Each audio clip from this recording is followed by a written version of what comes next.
What happens when you take a portable projector and throw in pretty much all of the capabilities of a smartphone? Well, you get this, the ZTE S2 The S2 Pro is ZTE's brand new Pico projector.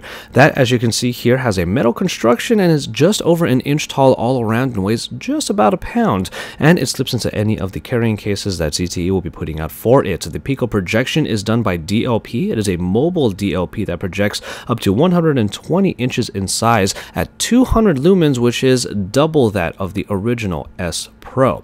And the native resolution is at 720p, so you will have a great time projecting any of the images from Android 4.4 KitKat on this device. Controlling the S Pro 2 involves a 5-inch touchscreen right on the top, but there are some buttons all around this metal chassis that allows for an intuitive user interface to bring you to everywhere that you need to go.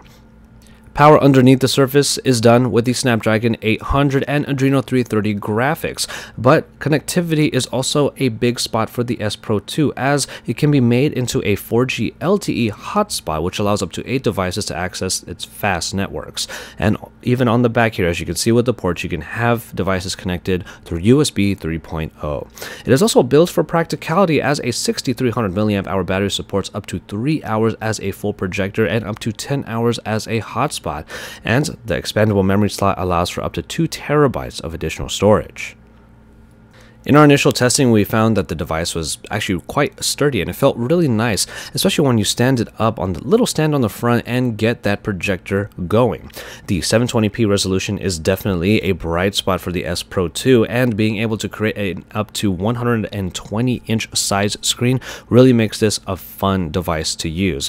It has all the connectivity that is needed also in order for you to go out into the wild and be able to do things like present presentations or even watch things while you are traveling. One thing that I did like here especially is that having the full Android 4.4 experience on the S Pro 2 would also allow it to be an easy way for you to do some gaming on a projected screen from the Android ecosystem.